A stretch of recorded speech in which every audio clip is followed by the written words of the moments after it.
The history of Afreximbank is a clear proof that we can only develop in the direction we choose by having well-resourced and professionally run institutions that we own and control.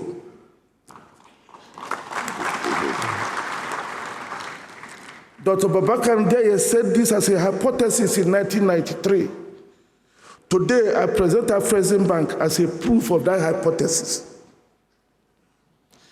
60 years ago, in May 1963, at the foundation meeting of the Organization of African Unity, the predecessor of today's African Union, 32 spirited leaders of the new Africa were determined to once and for all put an end to the ills of colonialism and forge ahead to create a continent that was bold and self-reliant. At that meeting, they laid out the blueprint for Africa's socio-economic transformation.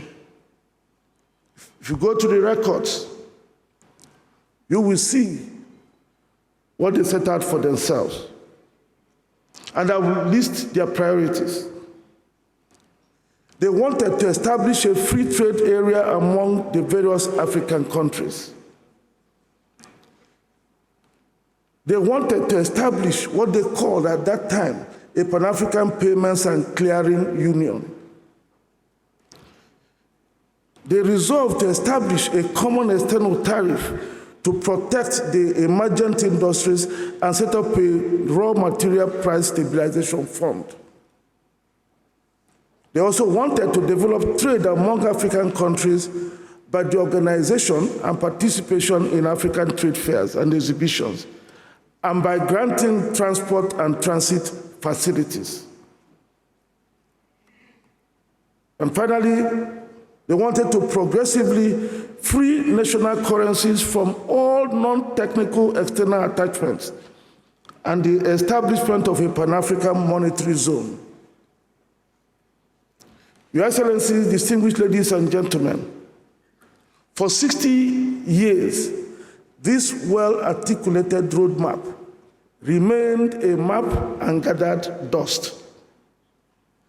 But thanks to the vision of African leaders who founded Afreximbank 30 years ago, one by one, they are being delivered within the framework of Team Africa, comprising the African Union and its agencies, the FCFTA Secretariat, and Afreximbank as the underpinning banker.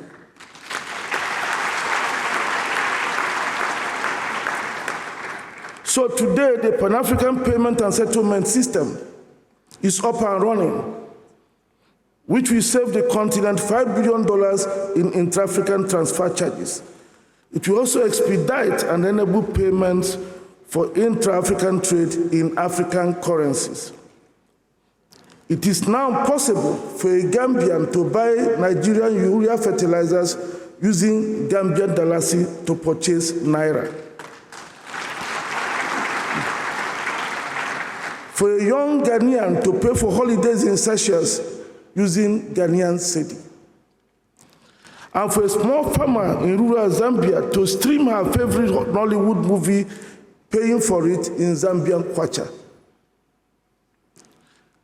And the time will come when we will be reducing our national debt because we will be pricing our infrastructure projects in African currencies, in our own currencies.